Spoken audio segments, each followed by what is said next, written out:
Hey, welcome back to ParaMystic Podcast. I'm your host, Kristina Bloom. And today we're going to be talking about all different kinds of healing, shamanic healing, quantum healing, breath work, Reiki, all different kinds of healing. And I have two really amazing guests here to talk to you about that. I will bring them up in a moment, but right now, I just wanted to let you know that I've got some online stuff scheduled. So starting on you're going to miss the first one. Starting on Monday, December 8th, the first Monday of every month at 7:30 p.m. Central, I will be hosting an online mediumship practice. So if you're a psychic medium or you think you've got some abilities, you have some questions, you want to practice your craft, come on in for that. I have that posted on Facebook. So all you have to do is go in, register for that. It's $10, no problem. On the third Mondays of every month coming up, I will have trance mediumship practice. So I'm hoping to just create some nice groups that can get together once a month and practice, because a lot of people tell me, they take the classes, but they don't really have anyone to practice with. So they don't really know if they're even doing well with it. So I'm offering the practice place where people can come in. It's a Zoom room where people can come in and practice. And again, that's $10 for each session. I do have some classes coming up as well. So make sure that you check out my business page, Kristina L. Bloom, Spiritual Advisor on Facebook. And you can look up those classes, the other classes as well, which will be running on Tuesday nights on alternate weeks of the practice classes. I will also on December 27th be in Antigo, Wisconsin at Book Bauble and Blessing. And I will be there doing a gallery reading and private or individual readings. So come on by, you can make an appointment with me, or you can get a hold of Rhonda at the store if you want to reserve an appointment time. And that starts at 2 p.m. All right, enough of the business stuff for the moment. Let's bring out Whitney Heuvelans and Matt Schmidt. Hey. Hey, how are you? Fantastic. Good to see you again, Kristina. Good to see you too. And I'm meeting Whitney for the first time today, so that's fun and exciting. Yes, thanks for having us. We're excited to be meeting. Yeah, it's wonderful because I have not met you at all. I don't think I've met Matt in person either. I know we've met online a few times, which is weird because we don't live that far away from each other, but it's all good. So tell me about your healing modalities, because I rattled off some stuff here. We've got some shamanism, some quantum healing, we've got breath work, we've got Reiki. Fill us in. I don't know. It's hard to where to even start. I know, right? It all kind of runs together. It just sort of. I was saying off camera, well, this is Matt Schmidt, and he just does a mashup of stuff. Yeah, I think that's kind of what we've all been kind of going into. Like I've pulsed from like all the different parts that I've kind of learned over the years, and what works and what doesn't. And, right. It's basically more tools that we can use, but like I only offer one thing really in my private work, and it's just like I don't even know what to call it anymore. It's like, it's a Matt Schmidt session. But yeah, there you go. Because why wouldn't you use everything that you've learned? Like it right, doesn't have to fit into a box. And when we try to constrict it or restrict it to a certain modality, a certain type of thing, you really end up like cutting yourself off from the magic, I think. So I agree. And Whitney, what do you offer? Kind of the same thing, probably, huh? Yeah, Mishmash. It is. I think because we're multidimensional, we're multi-sensational creatures. So, I think mixing sound with energy work is really potent and speaks to a lot of people. So I think, the ways that we can help like get through and just kind of do a lot of healing work is by kind of bridging them and mixing them, right? So I do a lot of dream work and breath work. I like to say like everybody dreams and everybody breathes. So I think, while we're in our conscious, while there we're you go. Conscious awareness kind of waking life, we can use the breath to help kind of do what we need to do. And then when we all go to sleep at night, then we have this other whole big world open up to us. So those are kind of the realms that I really like to spend most of my time. Nice. Nice. I know that when this airs, there are going to be a lot of people in the comment section asking about interpreting dreams. Is that something that you do, help people learn how to interpret their dreams, or do you do something? I'm not sure how that works for you. Yeah, I help them kind of, like you said, I interpret them for themselves. I will never interpret them for them because dreams are so personal and individualized. So I'll just give them tools and different techniques that they can do to help kind of decode dreams. Dreams are very symbolic and use a lot of metaphor and sometimes archetypes and things like that. So it's like once you get your own kind of lexicon and your own Rolodex of symbols, they're really kind of easy just to kind of tweeze apart and to navigate. That's excellent. That's excellent. I know a lot of people ask me if I do dream interpretation, and it's just not something that I felt drawn to add to my repertoire. So now I know where to refer people. Yes. I think we've noticed that I think we've noticed as a shift in both of us, like both of what we've been doing or kind of like going into, regardless of what we're doing or how we're working with people, it's really empowering them to do this for themselves. Mm-hmm. Like, right. Regardless of how we're helping them. No, she said, I don't interpret dreams for people, but I'll teach you how to do it. and then right. People leave with that sense of, wait, I can do this? What else can I do? And then, I don't know, then the magic really starts to happen, because I don't want them to feel like they need one of us to get healing, or, like the whole point is to get them where they don't need us. Mm-hmm. There you go. Exactly. That's what I do too. In fact, my tagline on my website is empowering you to empower yourself. Like mm-hmm. That is literally the tagline on my website. So yeah, I'm right there with you. Yeah. Right there with you. From a shamanic perspective, there's like 3 different ways where we get like disease or unbalanced. And, the first one is power loss, soul loss, and then energetic intrusion of some sort. So it's like, really, if we can help kind of buffer and just lift people up and give them back their power, I mean, that's already like 1/3 of the healing of the population or of disease that's out there. Right. You are absolutely correct. And we're really taught. I was on a podcast earlier this morning when we were talking about, we're taught to give away our power. Mm-hmm. Like from little on, we're taught to give away our power. Listen to the big people, mm-hmm. listen to the people in the white coats, listen to mm-hmm. the guy with the necktie on, listen to, you know what I mean? It's like, so we're kind of taught right from the beginning to give away our power. So to have a life plan, or a purpose to give people their power back, to teach people to take their power back. That is really amazing. And isn't that really the journey for everyone? Just remembering who you are, remembering you are this powerful, divine creature that I think we have to get pulled away from it to find it again. Mm-hmm. And that is that's why we're here. It is to remember why we are our bigger selves, basically. And right. And I think that is like the lesson, right? The lesson is, oh my gosh, like, am I losing it? Am I giving it away? But without that kind of trickster, that coyote energy, like that medicine is like, okay, what is it? What am I doing here? And then it's like, oh my gosh. And then how much more powerful are you once you realize, wow, this is me. And, here I am. Right. My experience has really been that once people start taking back their power, part of the healing process is that they get angry with themselves for having given it away. Do you find that in your work too? Like people go like, why did I give my power away? Yeah, there is this roller coaster of it's definitely not emotions. A linear path. We'll put it that way. So, I think you do go through those different phases of that, but they're also like those important stepping stones in getting, I agree, be more confident in yourself, to be able to trust yourself, and really just step into that further. So, and to be able to recognize, I think, when you're giving your power away, because I think so many of us are so used to doing that, we don't even know we're doing it most of the time. We're just taught to do it, so we do it, and we don't even think about it. And I think getting to the point where you think about it and recognizing it is really key.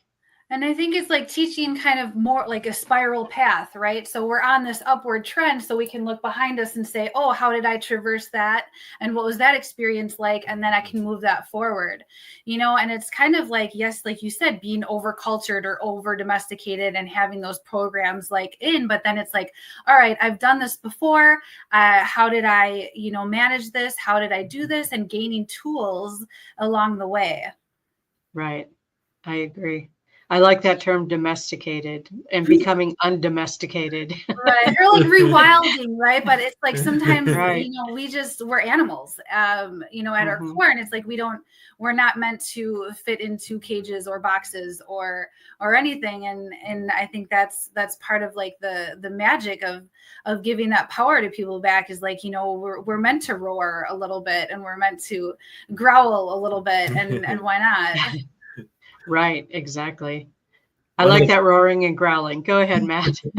One of the first things that I learned as like a technique to help people is hypnosis. And people are like, oh, you hypnotize people. I'm like, actually, no, I unhypnotize them to help them, to wake them up to who they were or who they are. Right. Kind of the opposite of putting them in a trance is taking them out of it. I agree with you. People don't get that though. Like, oh, I can't be hypnotized. Like it's something to brag about. And I'm like, well, because I'm a hypnotist too, right? So I've been through that training, and I understand that there's that part of that where you go, no, it's all on you. You can choose to be hypnotized. You can decide that you want to dig deeper. But you're right. It's deprogramming people to get back to themselves, to get back to their own unique essence. And that is just so important in the healing process and in the growing process. And sometimes I think, I'm just going to throw this out there and I'm going to ask you what you think about this, but sometimes it seems like in this arena, people get the words healing and growing confused. Like they're interchangeable sometimes. I don't know. That's just something that I've noticed, because people can be on a healing path for decades and still never declare themselves healed. I'm like, what are you doing? So I just throw that out there. I just want your take on it. How do you perceive something like that? God, yeah. All right.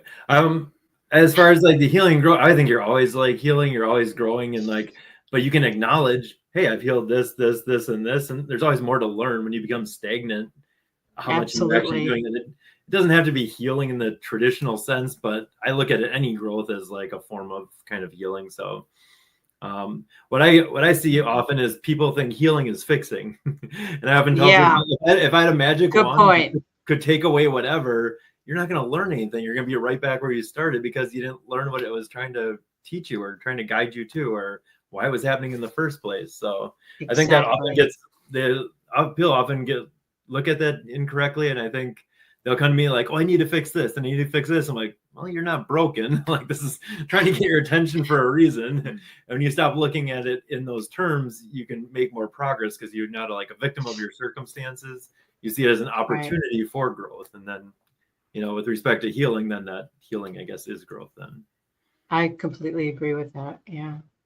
Yeah, I look at it a little similar too, is like, people aren't sick all the time, like I need to heal. I'm like, why are you taking this medicine? Like you're not sick or diseased all the time. But I think, like you said, growth is like, if you have a tree and it's stunted or there's something in the way, it's going to grow around it and maybe even better and then split off. So I think recognizing, okay, this is where I am right now in my path and my journey, and then growing and kind of deviating from that path, and like, what did we learn from that lesson?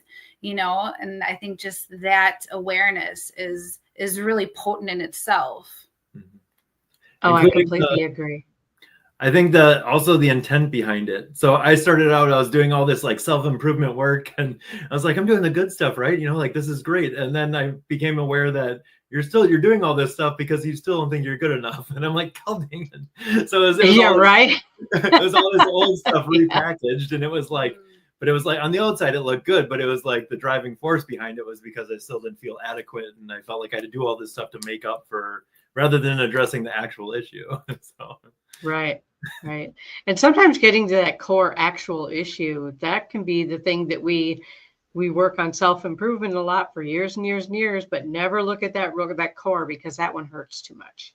You know, I'm sure I did that. In fact, I know I did that at some point. So, but I've also seen a lot of other people do that, where it's like, well, if I just forgive all these people and I don't actually look at the pain, I can be okay. And it just goes so much deeper than that, I think.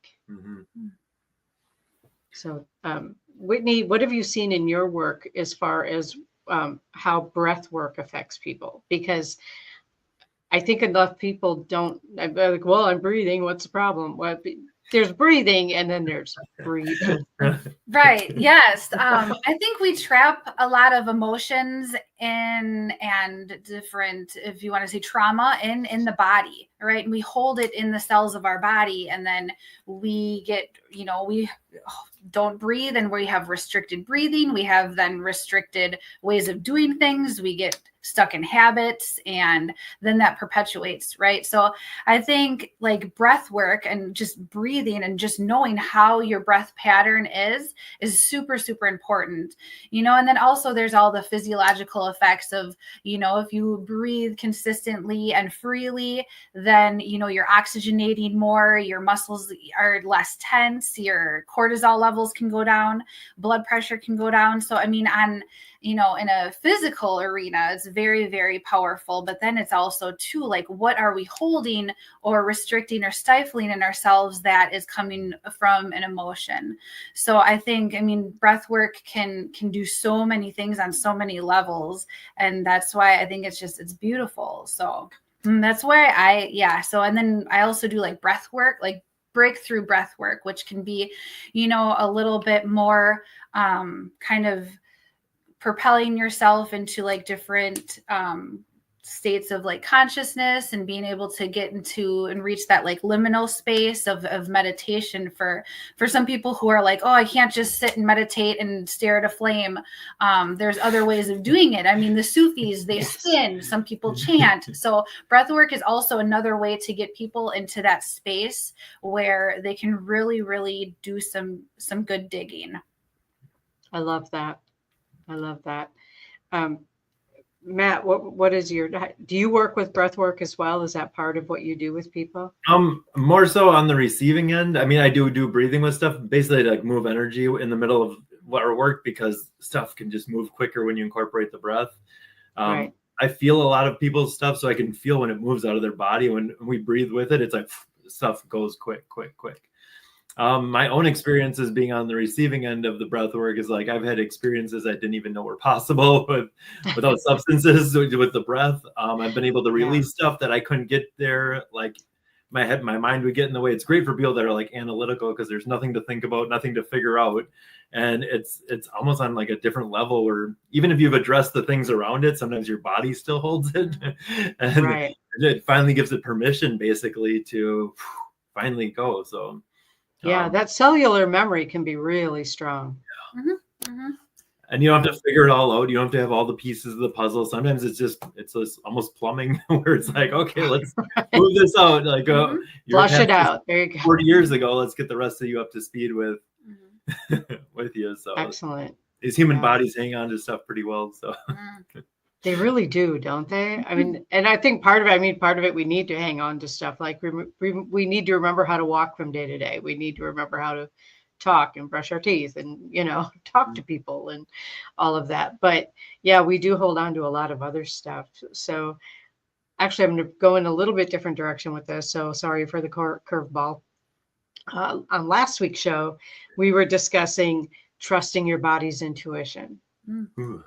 And that is such a powerful topic, I think, to incorporate that into any kind of healing that you're doing, regardless of what it is, or even the need for healing, like listening to your body when your body is saying, I need oxygen, or when your body is saying, this hurts. Can we do something about this? So I just wanted to kind of toss it out. And how do you work with people with learning to trust their own body intuition?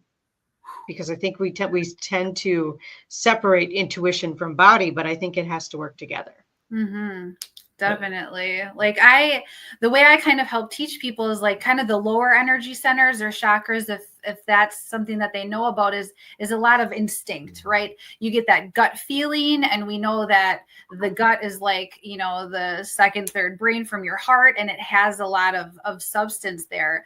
And then I think like the upper chakras, I always say like that's the intuition. You might get more of the downloads, you might get more of just the cognizance, the knowing. So I kind of just like everybody gets it a little bit different, but it's very strong once you're like, oh, that's what that is. Oh, that's why I had the goosebump response, so it's like just paying attention and just kind of tuning in.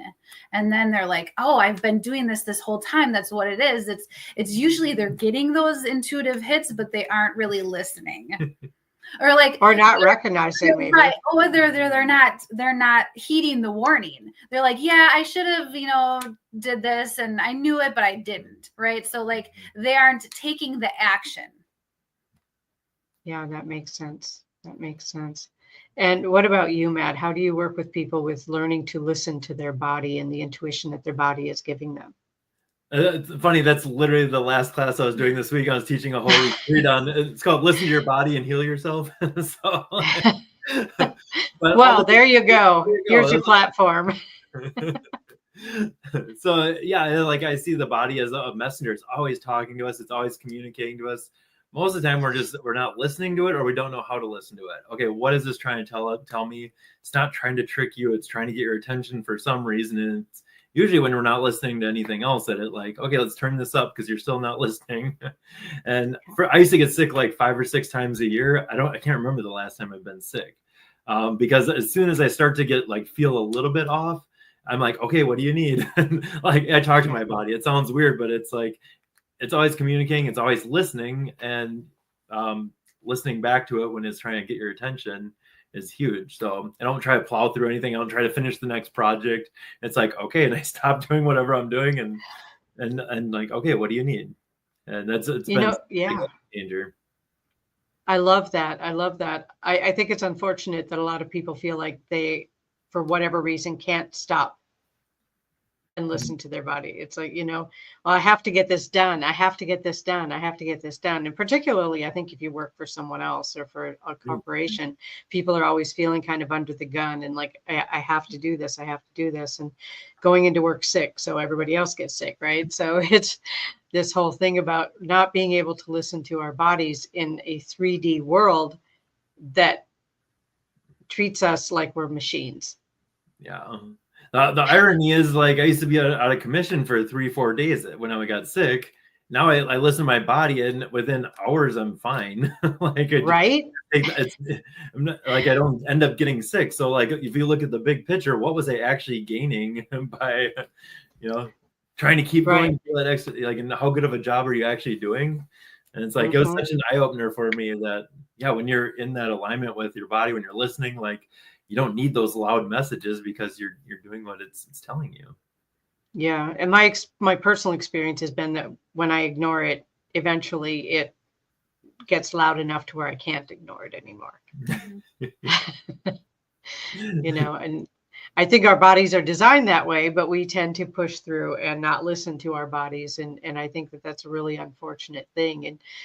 And how we can, that spread that across every category of our lives. It's not just with physical health. It's also with paying attention to what's going on around you and your body giving you clues about you might not want to be right where you are right now. Time to move, And I've learned the other thing too. It's always listening. So how are you talking to your body? Like most of the people that I've had with autoimmune issues is from the way they talk to themselves or the beliefs they've taken on about themselves. Oh, I hate myself. I'm not good enough. And like your body's like, oh, this is garbage. All right, let's help. And it like goes into attacking itself. It tries to clear it out. And you end up with all these issues. And when we change the why that's happening. Yeah, it's pretty incredible. Yeah. And then I've just really been focusing on with like women and my daughter is like during like our moon time, right? Our moon time, we can be highly intuitive, highly sensitive, but then that's also a time just to really like go inward and to rest, right? We have this like hurry sickness society where everything's go, go, go. But instead it's like, how can we teach this to be like, no, this is my time. This is what I'm going to do. I'm going to honor what my body is telling me and to what it needs, right? And to nourish it the way that I need to.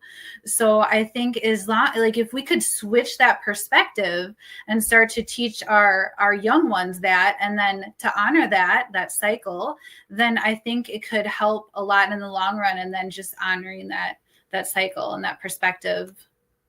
Oh, that's beautiful. Thank you for sharing that.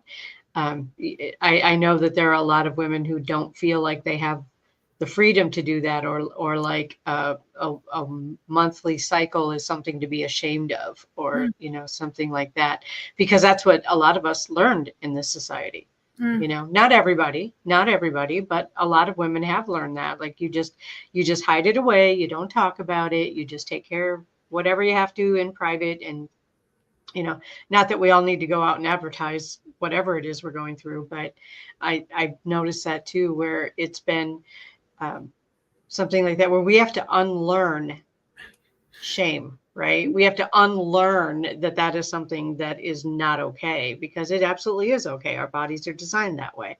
But so many of us, especially, I mean, I know I'm quite a bit older than you guys, but when I was growing up in the 70s, it was like, don't talk about it. That's something to be, no, that's bad. Just keep that hidden.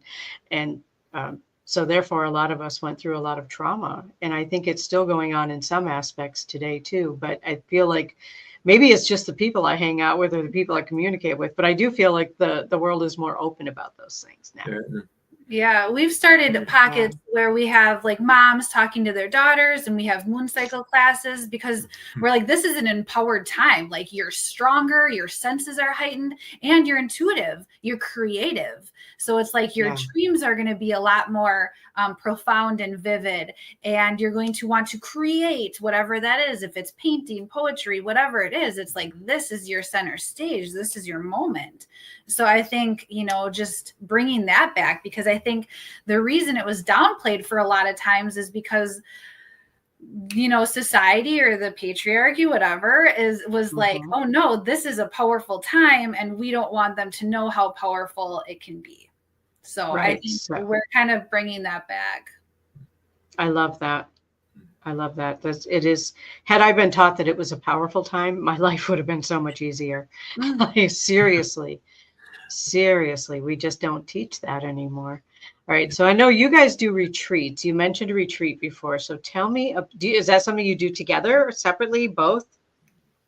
Yeah, we have we've done some like day retreats, and then we've been doing we've done couples retreats. We've done, we have one coming up this summer. It's a deep healing retreat. That's always a great time. Like, it's a deep dive into everything, but then there's a big integration piece, because we've noticed, we've had this conversation like multiple times, like, how do we get people not to rubber band back? They have these peak spiritual experiences or these healings, and then a month later you talk to them and they're right back where they started. I'm like, okay, what do we need to to figure out how to keep them on this new trajectory that they've kind of unlocked? So that's why we try to incorporate that into the retreat space now. So we'll do like a follow-up call, and we'll check in with everyone like a month later, and some accountability part to keep them, to make the healing stick. So right. And I know I've been to retreats, and it's this great, wonderful experience, and then you get back into your life and it just sort of fades away.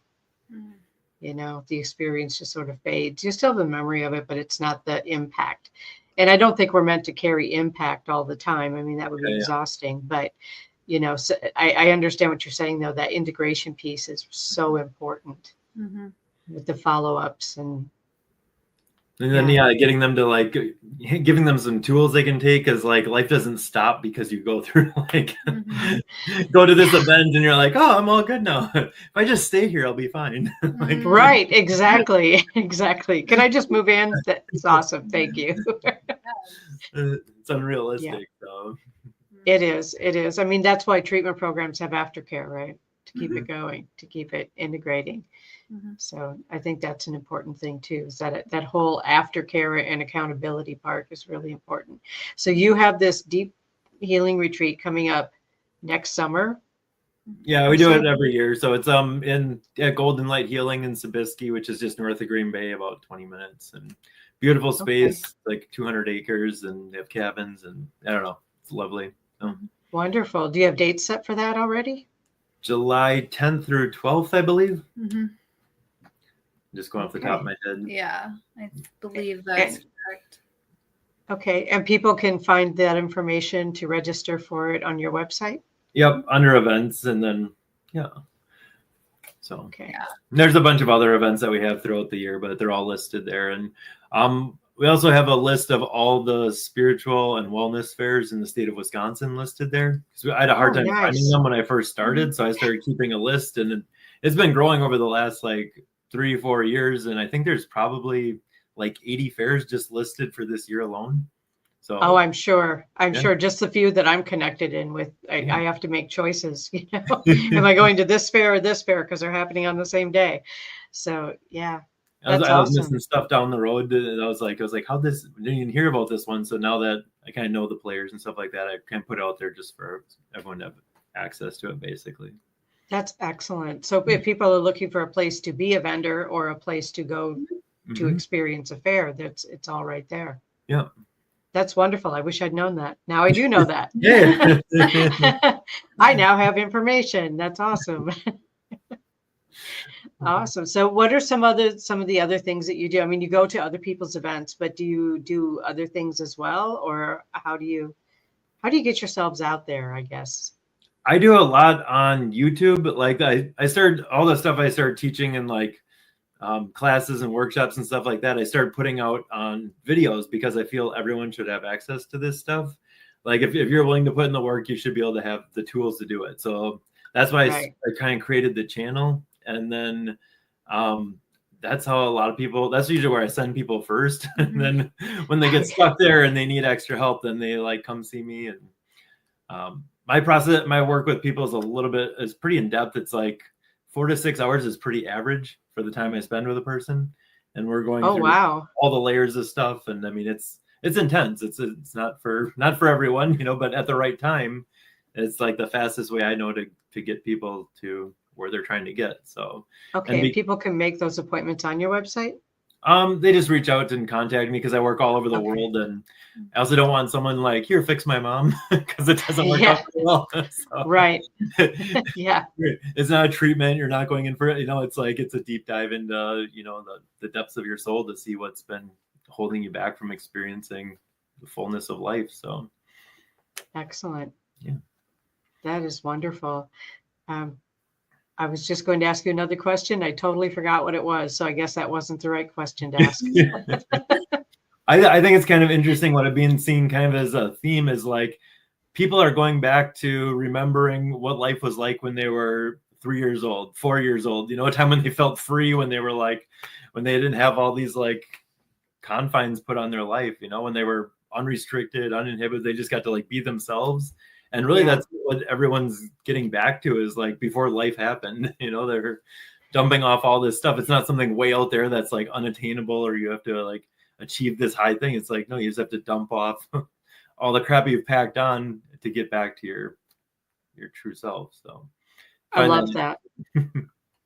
I love that. That's always been a theory of mine, is that we don't have to learn to love ourselves. We already do love ourselves. We just have to peel away all the layers that make us not be able to access that love for ourselves. Mm-hmm. I love how you do that. That's amazing. It's really one of these days, I'm going to be in your space, which would be awesome. Hey. That would be cool. And something I think we really try to do too is like we take it to the streets kind of thing, is like really, I think community is the new currency. And that's really, really what people are craving. And that's what people are telling us. That's what we're experiencing. And it's just like getting kind of just like this healing network of people who are going through something or people who have something to offer, but it's just like it's coming together and it's less polarization and more unity. And then that's really, really how things have been really, really elevated lately. Oh, I love that. Yeah, I've been noticing that too, where people are really kind of just, we're all done with the whole chasing thing. We don't want to be chasing stuff just to get the stuff and then realize we got too much stuff. We got to get rid of some stuff. Like that's become such a vicious cycle in our society. And I feel like so many of us overall become owned by our stuff, and what's really real is in here. It's really about going back and finding that inner love and that inner joy. And I just think that the work that both of you are doing is just so incredible. And thank you for making yourselves available for that. Thank you. Yeah.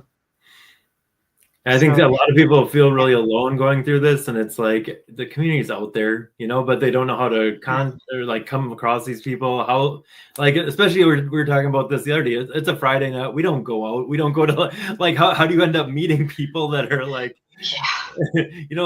are on the same kind of wavelength as you? And it's like, even though I do have stuff free out there, people still show up to the exact same thing I posted for free. It's like, because what's different? They want that connection. They want that family, the community, the thing that they've been the emptiness they've been feeling or craving, I guess, and kind of looking for that. And and we have a wide web of people that we know, and that's why we're reach out to us, if we're not your people, we'll find you your people, we'll find them for you, and we'll do that because it's everybody's is really wanting that connection, and it's there, if they're seeking, it's there. Absolutely. I think connection is really missing more than almost anything else. In the way that society has turned over the last decade, probably century, where we've all become so much our own little pods that we don't reach out and connect with community. And we kind of forget how to reach out and connect with community. And as we're growing, this is another thing, as we're growing, how our communities change. Yeah. Friends leave. Okay. Well, new friends are coming, but where do I find them? Yeah. And people who have, for whatever reason, had to, for their own safety, their own self, step away from family. Where do we find a new family? Where do we find that connection? And it doesn't have to be family for sure, where I don't think we're all out there looking for new parents and new siblings, but just that really strong community connection. And I love that you guys put out there in such a way that people can actually reach out and find you. I absolutely love that. So that's kind of a lot of what we do. And it's like, hey, I have a person for that. We can't do it. All I can give you is one perspective. I can give you what I offer, but hey, you need someone that's not me. Hey, I know someone. And it's we have this invisible network of people, and it's not I think people are starting to realize that I can just ask and someone knows someone. So yeah, exactly. I mean, I can't help every person that comes to me either, because maybe I'm not their person. Yeah. I'm not the one that's meant to help them. So the more people that I can refer to, the more people I have contact with, I can refer people out. People come to me with dreams. I'm sending them right to Whitney. She can teach them how to do that, because that's just not something that I've ever done, I guess. And when I have tried to coach people, I'm like, well, what does this mean to you? What is the symbolism for that? People can't you just tell me what it means? No, I can't. Sorry. It's way too convoluted. I have no idea what it means, but I have a feeling you do. So I love that as well. We had a cool thing happen like that. Someone tagged me in a post online on Facebook. They lived across the country. Hey, I have a friend in Green Bay who's in the hospital. Is there anyone that can go visit her? I was out of town. I shared it. 3 people went and visit this stranger in the hospital. Oh, I love that. that is such a beautiful story. And it's like, that's why we have this community. And like, yep, what's the room? I can be there. And like, these people don't even know her. They didn't even ask any questions. Where am I going? What do I need? And Right. 3 people met there, and they like, talked to this lady and, just gave her some support. She had been through a lot. So yeah, I didn't even know this person, but it all lined up, and, that's wonderful. What a beautiful story. Right there. Yeah. And that is the power of community. Yeah. I love the that. ripple effect is huge. Like it is very, very powerful. The ripple becomes a wave, and we're all riding it, right? We are. Some of us are holding on for dear life, and others are on board just going, woo, but we're all riding that wave. That's awesome. That is awesome. I want to thank you both so much for being here and for sharing your wisdom and your community with it. And I know that these broadcasts go out to a lot of people, so I'm sure that your community will continue to expand. I know mine has since I started with All Access Network Television. Huge. It's just really huge. So I want to thank you both again for being here. And if you would like to connect with either Matt or Whitney, you can find them at www.mattschmidt, that's with a DT, QH.com. And for Whitney, you just put her name on a slash back after that. So thank you both so much. And I look forward to meeting you both in person sometime soon. Thank you, Kristina. Thank you Appreciate it. All right. Take care. All right. You too. See you next time on ParaMystic Podcast.